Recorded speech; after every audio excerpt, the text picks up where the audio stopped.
vairavęs 18-metis žuvo.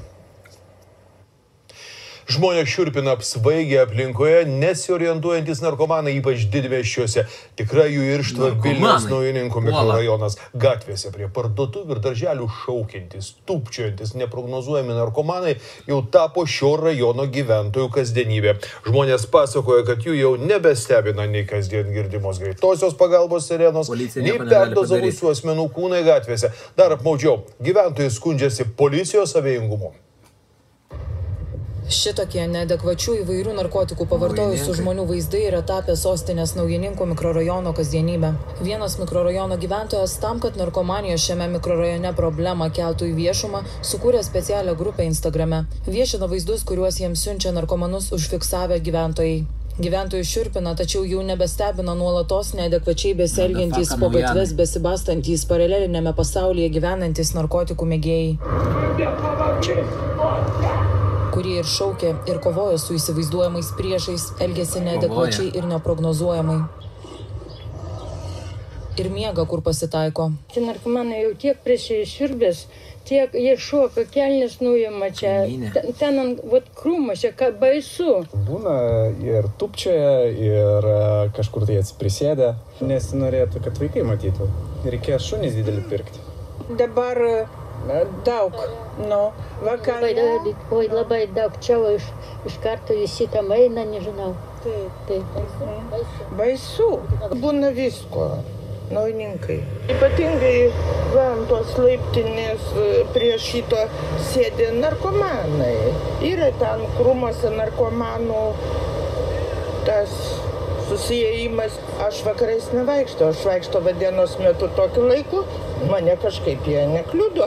Dažniausiai fiksuojami vaizdai, kai apsvaigę nuo narkotikų šitaip tupčioja ar sustingsta keistose pozose. O štai tokių pikantiškų vaizdų dalijasi viena gyventoja, be jokio gėdos jausmo apsvaigę ryte tenkina savo aistrą. O štai vyras pagauna narkomanus prie darželio ir juos išvaro. Davai, dingsta tą būdų. Prie darželio aš esu galvojęs visą laiką. Mačiau, va ten visi eina į tenai žemyn ir jie ten badasi, ten čiužinių prinešus, jie ten gyvena. Ten visas festivalis. Čia įvairių jaunimas toks, eina jauni, nauji, matau per langą. Kaip aš namuose, aš per langą kartais atsistoju pažiūrėti. Baisu. Dar to nebuvo, kol tą taborą neišardė. Narkomanai vaikšto, čigonai irgi yra, kurie pardavinėja, niekam čia vieša paslaptis. Ten yra, matosi ir dieną, ir vakare. Lomelėje toje, kur lomelėje baigėsi rajonas. Baisiausia, kad ir mirtys bei randami perdozavusių žmonių kūnai čia kasdienybė. Esu mirusi mačiusi. Ėjom pro šalį, miręs kūlį. Paskui prie Maksimos durų irgi gaivino, bet jau irgi buvo jauni žmonės. Ir daug to jaunimo tokio gaila, kaip sako, gražaus, bet jau jie ant šito pasikabinę. Čia gyvenantys mato baisybės kasdien, puikiai žino ir vietas, kur priklausomi susitinka, badosi. Žmonės skundžiasi, kad kartais narkomanai jiems ir grasina, jei tik šie pabando su jais tvarkytis ar kažkur skūstis. Видишь свет, то завтра его не будешь видеть. Gyventojai piktinasi policijos darbu, sako, kad problemai pareigūnai turėtų skirti žymiai daugiau dėmesio. Štai viena Naujininkų gyventoja sako, kad kartą, kai bandė iškviesti pareigūnus, jie nevaėmė ją protinti, kad kol jos narkomanai nekliudo, neskambintų. Man policija sako, jei jūs nekabina, sako, kam jūs mus kviečiat? Mano langai iš tos pusės, tai aš viską matau, kaip čigonį atnešė paduodą, aš buvau nufotografavus. Į policininkam parodė, sako, jei jūs kliudo? Kodėl jūs, sako, dar filmuojat? O štai Vilniaus apskrities vyriausiojo policijos komisariato viršininkas Erikas Jalovik ginasi. Sako, kad matant viešus tvarkos pažeidimus, gyventojai turi kreiptis, o pareigūnai privalo vykti į vietą. Policija reaguoja į tokius dalykus ir tikrai mes imamės visų galimų priemonių tam, kad viešoje vietoje būtų saugu. Gyventojas skundžiasi ir tuo, kad narkotikų priekyvietės čia klesti, nepaisant to, kad daugelis aplinkinių žino ir galėtų parodyti net butus, kuriuose gyvena prekeiviai. Su viena moteris kalbėjo, jinai sako, į policiją žino, kas parduoda, sako, ir nieko negali padaryti. Tačiau komisariato viršininkas sako, kad gaudyti prekeivius nėra paprasta užduotis ir neva policija daro viską, ką gali. Anot jo, šiais metais Naujininkų mikrorajone fiksuoja narkotikų disponavimo bei platinimo mažėjimą. Esą šiemet policija pradėjo 56 ikiteisminius tyrimus dėl disponavimo narkotikais ir 12 ikiteisminių tyrimų dėl narkotikų platinimo.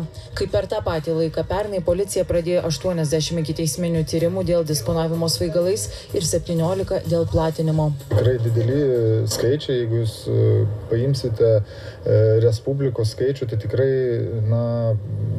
nėra mažas skaičius, kur Naujininkuose buvo sulaikyti tie asmenys.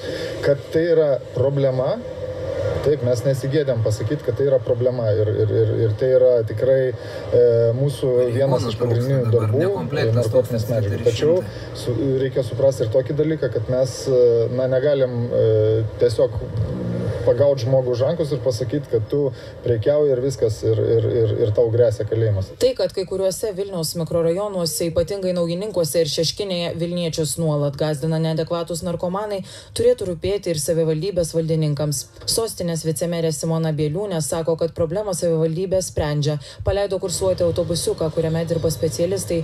Jie surenka iš nuo narkotikų priklausomų asmenų panaudotus švirkštus ir duoda jiems naujus švirkštus. Dar duoda tvarsčius ir esą motyvuoja kreiptis į priklausomybę gydančius specialistus. Po konsultacijos tikslas yra pakeisti ir švirkštus, duoti tvarstį, duoti švarų švirkštą, kad žmonės nesidalintų vienu švirkštu ir taip neplistų ligos, dėl kurių Lietuva yra pirmam penketuke. Tiesa, toks autobusiukas tik vienas, o be jo esą priklausomiems padėti turi poliklinikose taikoma metadono programa, kuri neva padeda priklausomiems gyventi socialiai kokybiškesnį gyvenimą.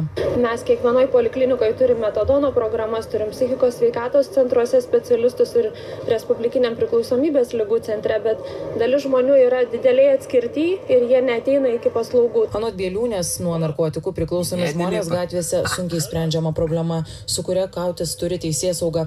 Tačiau neva svarbiausia diegti vaikams žinias apie narkotikų žalą dar mokyklose. Lenkijoje vyksta sunkiai suvokiami dalykai, kai visame pasaulyje naftos kaina kyla, degalai brangsta akise, Lenkijos degalinėse atvirkščiai pinga. Štai kai kuriuose Lietuvos degalinėse litras